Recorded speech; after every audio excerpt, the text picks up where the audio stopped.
welcome to Make a Monday. I'm Michelle and today we're going to do some weaving that we can make into numerous things. So once we're finished, we'll go through some things we can make it into. So what you need is some cardboard, doesn't matter what size. I've just used scrap cardboard, so it just has to be sturdy. Some wool, a ruler, some scissors and a pen just to mark it all out, and then some weaving wool. So I've got some thick wool here, but you can use whatever you've got, whether you've got thin wool, you've got string, it doesn't really matter. Now we'll get started. So to start off with, I've just got a piece of cardboard, so we just have to mark it out each side to make the loom, which is what the cardboard's called for weaving on. So we just grab your ruler and your pen and make your areas about a centimetre apart.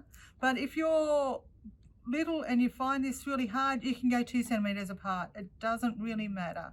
So we go along and do that, then we come up this end and do the same.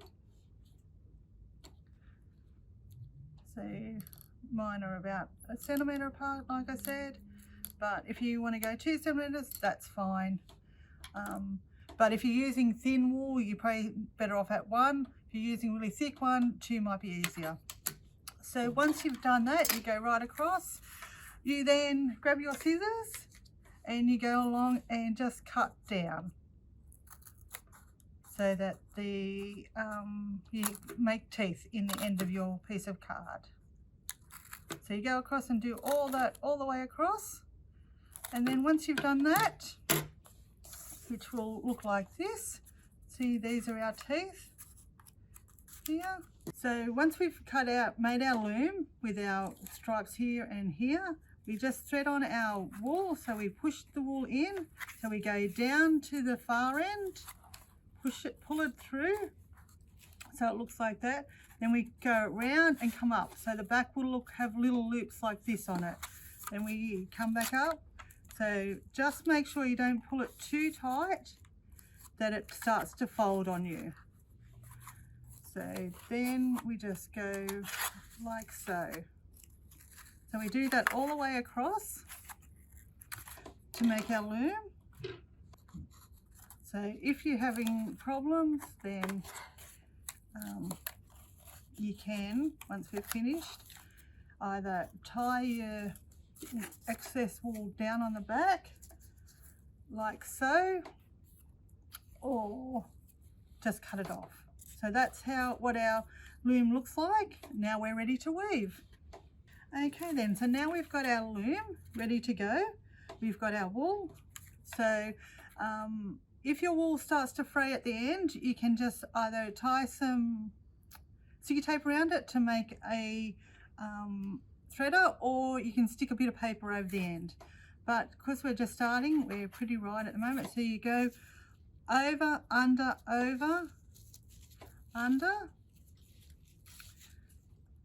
all the way to the end.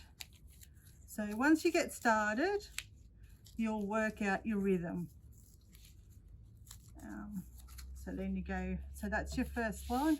You pull it right all the way through and you push it to the top. So once you get there, you can leave a little bit at the end if you like, just to make it easier, and then we'll use those later. So once you get to that side, then once you come back, you go, the one you went under, you now go over. So you go over, under, over, under, over, under, over, under, over, under, over, under. So then that makes your weave. So then you just make sure you pull it up tight.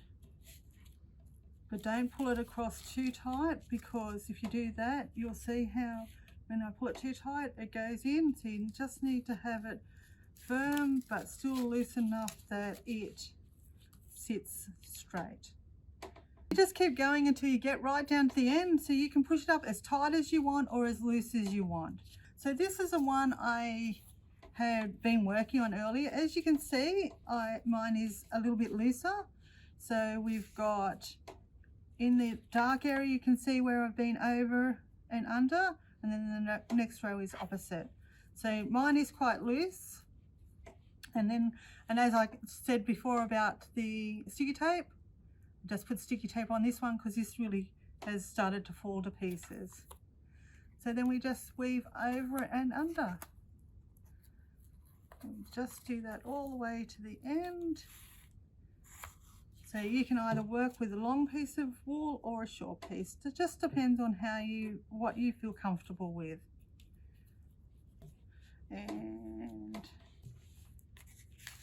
I'm just going to loosen. I've just pushed that up a little bit too tight there, so I'll just loosen that off, and we'll just do another couple of weaves, and then it'll be finished and it'll be time to take it off the loom. So this took me about half an hour to do it, but it's something you can walk away and leave and come back and finish off whenever.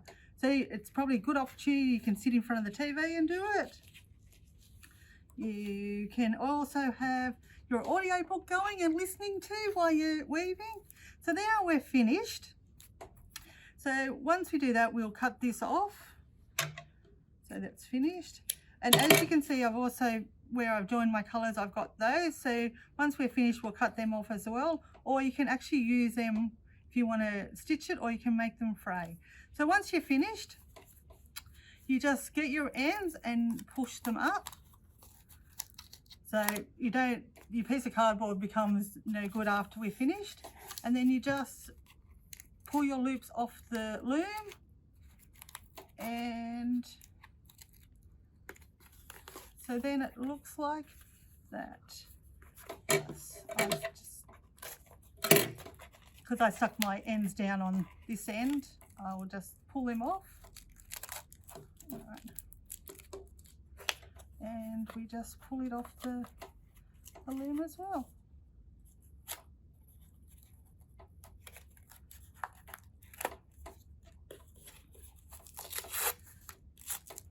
So I've kept my bit of extra wool there just to stitch it up later. So that's what your end sample looks like. So then if you wanted to, you could actually put this together and using your excess, just stitch along here, stitch along the bottom, and then you've got a little purse, a little bag. So thank you for joining me for Maker Monday today. I hope you enjoy your weaving. So some ideas I thought we could turn this project into: you could sew it together and make a little purse, you could put it into your doll's house and a blanket on the ground, or you could use it as a doll's blanket. So we'll see you next time. Enjoy our Maker Monday.